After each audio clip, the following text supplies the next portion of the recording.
మకర రాశి వారి ఫలితాలు. మకర రాశిలో 2, 3, 4 పాదాలు ఉత్తరాషాఢకు ఉంటాయి. అలాగే శ్రవణం మొత్తం నక్షత్రం, ధనిష్ట 1, 2 పాదాలు మకర రాశిలో ఉంటాయి.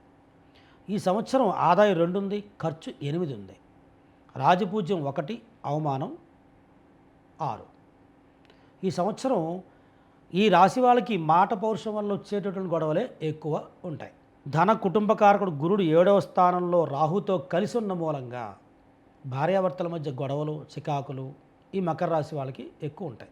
అలాగే శని 13 అంటే 1వ ఇంట బలీయంగా ఉండడం వల్ల ఏమవుతుందంటే తను చెప్పిందే చేయాలనే విషయాల్లో ఈ రాశి వాళ్ళు బాగా పట్టుదలగా ఉండడం వల్ల వచ్చే ఇబ్బందుల వల్ల వీళ్ళు లాస్ అయ్యే అవకాశాలు ఉంటాయి. కాబట్టి ఎటువంటి వారినైనా సరే మాటతోటి వీళ్ళు లొంగ తీసుకున్నా సరే వీళ్ళ మాట ద్వారా ఎదుటి వాళ్ళు ఫీల్ అవుతూ ఉంటారు. ఈ రాశి వాళ్ళకి ఒకటే గుణం ఏంటంటే ఎవరి మాట వినకుండా తలబిరుస్తనంతో ఉండడం వంటిది ఒకటే లక్షణం. చాలామంది ఈ రాశి వాళ్ళు ఎవరి మాట వినరు, దాంతో తలబిరుస్తనం ఎక్కువైందిరా అని తిడుతూ ఉంటారు అందరూ కూడాను. ఈ రాశి వాళ్ళు కనుక మాట తీరు సరిగ్గా పెట్టుకుంటే శనికి బాగా పూజ చేసుకోవడం ద్వారా అఖండమైనటువంటి అనుభవాలన్నీ మంచిగా జరుగుతాయి. అలాగే మంచితనంతో ఉండగలుగుతారు. భార్యాభర్తలు అన్యోన్యంగా ఉండాలంటే ఖచ్చితంగా వీళ్ళు శనికి రాహుకి హోమం చేయించండి.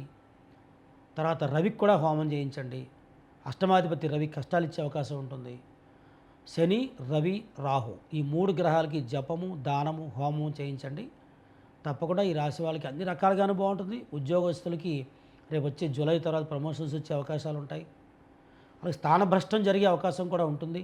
రేపు వచ్చే ఏప్రిల్ తర్వాత స్థానభ్రష్టం అంటే మీరు ఎక్కడైతే పనిచేస్తున్నారో అక్కడి నుంచి మారే అవకాశాలు ఉంటాయి. అది గౌరవంగా వెళ్ళాలంటే శనికి పూజ చేసుకోవాలి. అపనిందలు పుడుతూ వెళ్ళాలంటే పొగరుగా ఉండడం మానేయాలి. కాబట్టి ఈ రాహు వల్ల శని కలవడం వల్ల భార్యాభర్తల అన్యోన్యత తగ్గుతుంది. అలాగే పెళ్ళి ఆలస్యం అయిపోతుంది.